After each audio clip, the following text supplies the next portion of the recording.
તમને બધાને જ ખબર હશે કે આખી દુનિયામાં જે અનાજ ખવાય છે એ આફ્રિકાથી લાખો ફૂલાણી લઈ આવેલો. બાજરાને તમે લાખે જો ધાન કહો છો, કારણ કે લાખો ફૂલાણી કચ્છી રાજા આફ્રિકાથી બાજરો લઈ આવેલો અને આખી દુનિયામાં હવે ખવાય છે. કચ્છનું કોન્ટ્રીબ્યુશન બહુ મોટું છે, કચ્છનું જીગર બહુ મોટું છે, કચ્છનું દિલ બહુ મોટું છે, કચ્છીઓ દાન બહુ કરે છે. આ બધાની સાથે મારે એક વાત કહેવી છે અને ફક્ત કચ્છી સ્ત્રીઓ માટે કહેવી છે. કરોડપતિના ઘરમાં પણ પત્ની જાતે રસોઈ કરતી હોય એવું જો આજે પણ હોય તો એ ફક્ત કચ્છી ઘરોમાં છે. અને 3 હેલ્પર હોય, 4 હેલ્પર હોય, માણસો ગમે તેટલા હોય, પણ ઘરની ગૃહિણી, હોમ મેનેજર, ડોમેસ્ટિક એન્જિનિયર. આજે મારા ભાઈએ એક બહુ સરસ શબ્દ આપ્યો. મેં કહ્યું કે હોમ મેનેજર, તો એણે કહ્યું ના, domestic engineer. I think I love this word. એવી ડોમેસ્ટિક એન્જિનિયર્સ આખા ઘરને જે રીતે સાચવે છે. કચ્છી પરિવારો આજે પણ સંયુક્ત કુટુંબમાં રહે છે, તો પણ કચ્છીઓની લાઈફસ્ટાઈલ ઇઝ સો સિમ્પલ. કોઈ શોશા દેખાવ વગરના, દંભ વગરના આ બધા જ લોકોને હું સાચા હૃદયથી, એટલે હું જેટલી વાર ભુજ જવાનું આવે ને તો હું કાર્યક્રમ પછી પૂછું, હા પહેલાં પાડું. મને એટલું બધું ગમે છે ભુજ જવું, નખત્રાણા જવું. હું હમણાં લકડિયા એક કાર્યક્રમ કરી આવી મહિલા એની અંદર, અને ભચાઉ સ્ટેશને સવારના 4 વાગ્યામાં ઉતરીને, ઇટ વોઝ સચ અ વન્ડરફુલ એક્સપિરિયન્સ. સવારે 4 વાગે લોકો ધાબળા ઓઢીને ફેબ્રુઆરી મહિનામાં ચા પીતા હોય. મને લાગે છે હજી પણ આટલા બધા ટ્રાન્સફોર્મેશન આ દેશનું થયું તેમ છતાં પણ જો હજી એ હૃદયમાં જૂનું ભારત ગામડું ક્યાંય જીવતું હોય ને તો એ હજી કચ્છમાં જ જીવે છે. હજી એટલી જ સહજતા, એટલી જ સરળતા, એટલી જ સિમ્પ્લિસિટી, જે હું માનું છું હવે બીજે ક્યાંય બહુ જોવા મળતી નથી. લતાબેન સાથે વારંવાર વાત થતી હતી અને ઉતાવળમાં હોઉં ને કંઈક બીજી વાત કરું ને કે હા ચલો મૂકી દો. અને she always used to be so patient, so nice to me. હું પાછી ક્યારે ફોન કરું, આ ક્યારે કરીશું, ટિકિટનું કેમ કરીશું, ફલાણા. ત્યારે મને ખરેખર એમ થાય કે આ ધીરજ હોય ને તો જ આવો કાર્યક્રમ લતાબેન ગોઠવી શકાય, અને તો જ તમારા આટલાને ભેગા કરીને બધાને ખુશ રાખવા સિમ્પલ નથી. So to all of you, I am so happy to see all of you here. અને બધેથી તમે આવ્યા છો, આ કાર્યક્રમ માટે આવ્યા છો. ત્યારે મારે જે વાત પહેલી કરવી છે એ મારે એ વાત કરવી છે કે સ્ત્રી બદલાઈ રહી છે. આપણે બધા જોઈ રહ્યા છીએ કે સ્ત્રીના કપડાં બદલાયા છે, સ્ત્રીનો રોલ બદલાયો છે, સ્ત્રીના વિચારો બદલાયા છે. અત્યાર સુધી સામાજિક કોઈ પણ કાર્યક્રમ હોય તો આપણે જોયું છે કે સ્ત્રીઓ સાડી જ પહેરે. છેલ્લા થોડા વખતના ટ્રાન્સફોર્મેશનમાં આપણે જોયું છે કે salwar kameez is also accepted as well as sari use to be accepted. મોટી ઉંમરના બહેનો પણ હવે પ્રેમથી સલવાર કમીઝ પહેરતા થયા છે અને એનો સ્વીકાર પણ થતો થયો છે. પહેલાં એવું હતું કે સલવાર કમીઝ પહેરે તો અંદર વાતો થાય, ચણભણ થાય. યંગ પુત્રવધુઓ હવે પેન્ટ પહેરતી થઈ છે, જીન્સ પહેરતી થઈ છે. સાસુઓના પણ વિચારો બદલાયા છે કે કંઈ નહીં, અમે તો બધી છૂટ આપીએ છીએ. પણ એની સાથે સાથે કોઈ દિવસ એ વિચાર કર્યો છે કે સ્ત્રીની ભીતર કશું બદલાયું છે?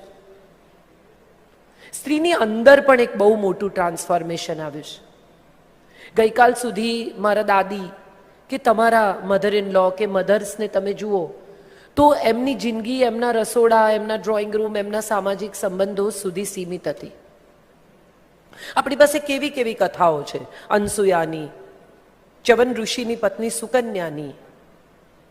દેવો જેની પરીક્ષા કરવા માટે આવે છે સાધુના વેશમાં.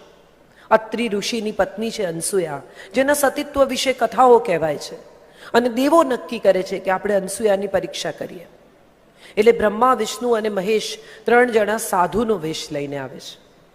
અનસુયાને ઘેર આવે છે અને આવીને કહે છે કે અમે જમીશું. સાધુને તો કોઈ ના પાડે જ નહીં. અનસુયાએ કહ્યું, અતિથિ દેવો ભવ, તમે જરૂર આવો, તમને જમાડું. એણે જેવી રસોઈ કરવાની શરૂ કરી કે સાધુએ એક શરત મૂકી કે અમે તો નગ્ન થઈને જમીએ છીએ, અમે કપડાં પહેરીને જમતા નથી.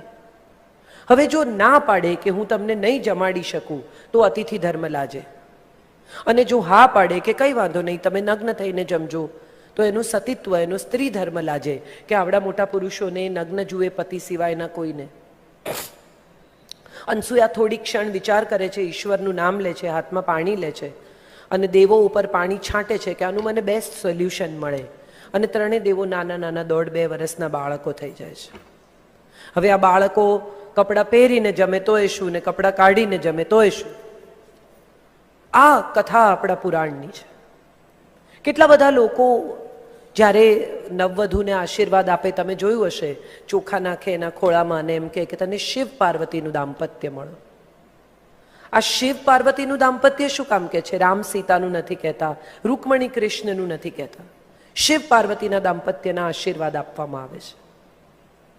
કારણ કે પાર્વતીએ અત્યંત ઈચ્છાથી, પોતાની મરજીથી, પોતાના સાચા હૃદયથી પ્રાર્થના કરીને શિવને મેળવ્યા છે. શિવને બહુ પ્રેમ કરે છે. પણ જ્યારે એકવાર પાર્વતી ક્રોધમાં આવે છે અને કાલીનું સ્વરૂપ લે છે, અત્યંત ગુસ્સામાં છે, વાળ છૂટા છે, આંખો લાલ ચોળ, હાથમાં ખપ્પર છે, ગળામાં રૂંડની માળા, આજે તો ખતમ કરું, વિધ્વંસ કરી નાખું દેશનો, દુનિયાનો, જગત. અને નીકળ્યા છે અને વિષ્ણુ જાય છે શિવ પાસે ને કહે છે કે હવે તમે એક જ છો, તમે રોકી શકશો, બીજું કોઈ નહીં રોકી શકે. શિવ જાય છે, જુએ છે કે આ જે પ્રકારની શક્તિનો સ્ત્રોત આના શરીરમાંથી ઉભરાય છે, જે પ્રકારનો ક્રોધ છે, આમાં હું કંઈ કરી નહીં શકું.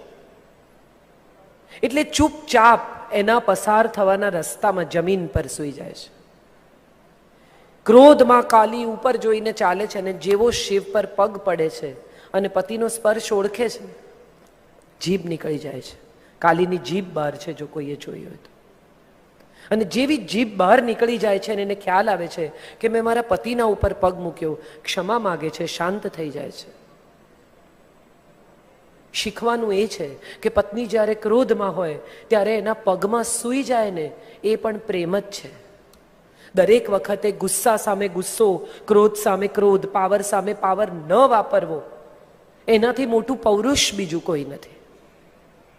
આવું દાંપત્ય મળી શકે એવા આશીર્વાદ આપણે નવવધુને આપતા હોઈએ છીએ કે તને એવો પતિ મળે કે જે તારા ક્રોધને પણ સમજે, તારા પ્રેમને તો સમજે, તારી ભાષાને સમજે, તારા વહાલને સમજે, તારી કાળજીને સમજે, તારા સ્નેહને સમજે, પણ તારા ક્રોધને પણ જે શમાવી દે, પોતાની અંદર સમાવી દે.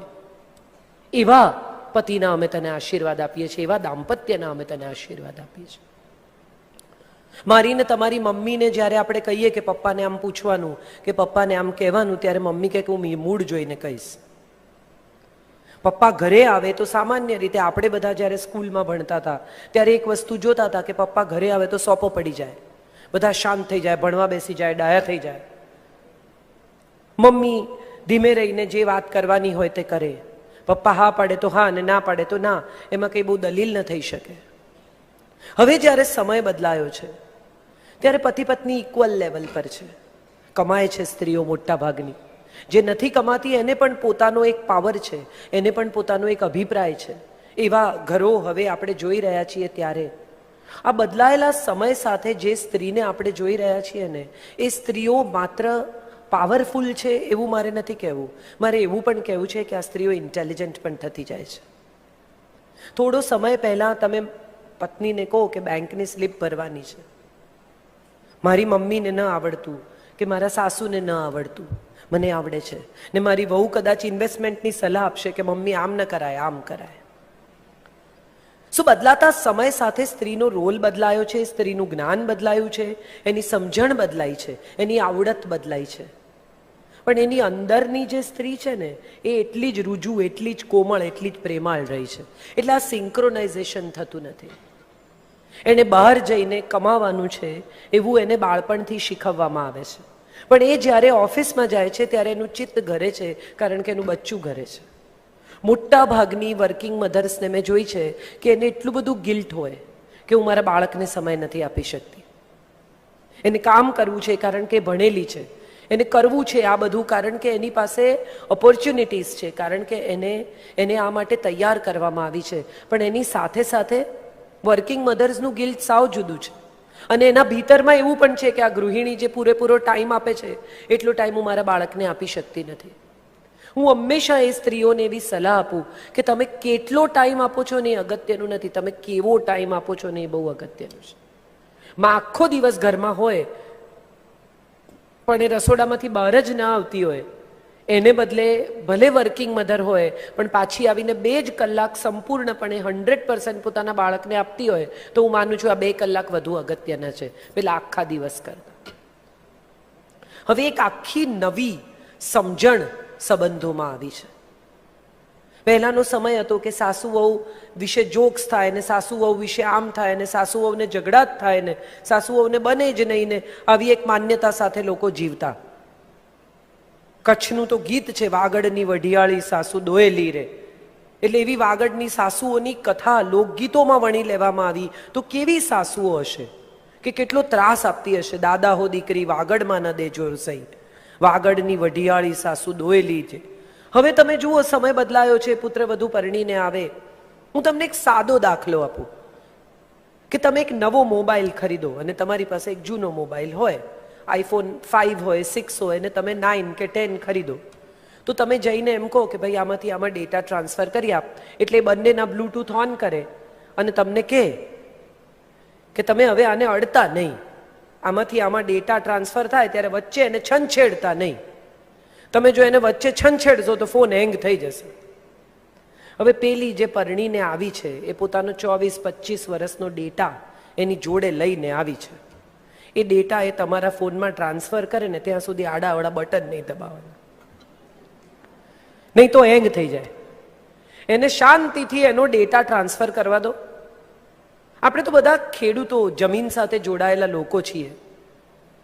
તમે વિચાર કરો, એક છોડ બીજા કુંડામાં રોપવો હોય ને તમે એને મૂળને આમ સોઈ ઝાટકીને સાફ કરીને વાવો તો કદી છોડ ટકે નહીં. તમારે એની આજુબાજુની થોડી માટી લેવી પડે. એ માટી સાથે તમારે બહાર કાઢીને એને બીજા કુંડામાં રોપવો પડે, જેથી એ માટી એને જ્યાં સુધી એ કુંડા સાથે એડજસ્ટ થાય ત્યાં સુધી પોતાની માટી એને મદદ કરે ત્યાં ટકવામાં. એ પણ પોતાના પિયરથી થોડી માટી લઈને આવી છે. એના સંસ્કારની માટી, એના ઉછેરની માટી, એની સમજણની માટી, એના ગમા અણગમાની માટી. એને જે નથી ગમતું એ સમજવાનો તો પ્રયત્ન કરો કે કેમ નથી ગમતું. હું ઘણી વાર એવું જોઉં કે અમારા ઘરમાં આમ ને તમારા ઘરમાં આમ. ત્યારે મને હંમેશા એવું થાય કે જે છોકરી પોતાનું નામ, અટક, ટેવ, ફૂડના ટેસ્ટ બધું છોડીને તમારે ઘેર આવીને એડજસ્ટ થઈ રહી છે, એને અમારું ઘર અને તમારું ઘર શું હોય છે? એને આપણું ઘર હોય છે. આપણે કેમ આટલો સ્વીકાર શરૂઆતથી નથી કરી શકતા એ સવાલ મને હંમેશા પજવે છે. આજથી 10 વર્ષ પહેલાં જે માન્યતાઓ હતી, જે જીવનની રીત હતી, હવે આજે જ મેં મારા ભાઈને ત્યાં વેજીટેબલ ક્લીનર જોયું, પ્રેસ્ટીજનું, જે પહેલાં કોઈ દિવસ આપણે જોયું નથી. ઓક્સિજન જનરેટ કરે અને તમારે એને એક બોલમાં મૂકીને શાકભાજી, દાળ, કોઈ પણ ચીજ સાથે એમાં બબલ થાય ઓક્સિજનના અને શાક ધોવાઈ જાય. આવું ધોવાની જરૂર ક્યારે પડી? કારણ કે હવે કેમિકલ, પેસ્ટિસાઇડ્સ ફૂડમાં એટલા બધા હોય છે કે તમે જો એને ઓક્સિજનથી ક્લીન કરો તો તમને શારીરિક રીતે વધુ ફાયદો કરે આ શાકભાજી કે ફૂડ. એક સમય હતો કે જ્યારે ગાયના કે ભેંસના છાણ સિવાય કોઈ ખાતર જ નહોતું. It was pure organic. So આવું ધોવાની કોઈ જરૂરત જ નહોતી.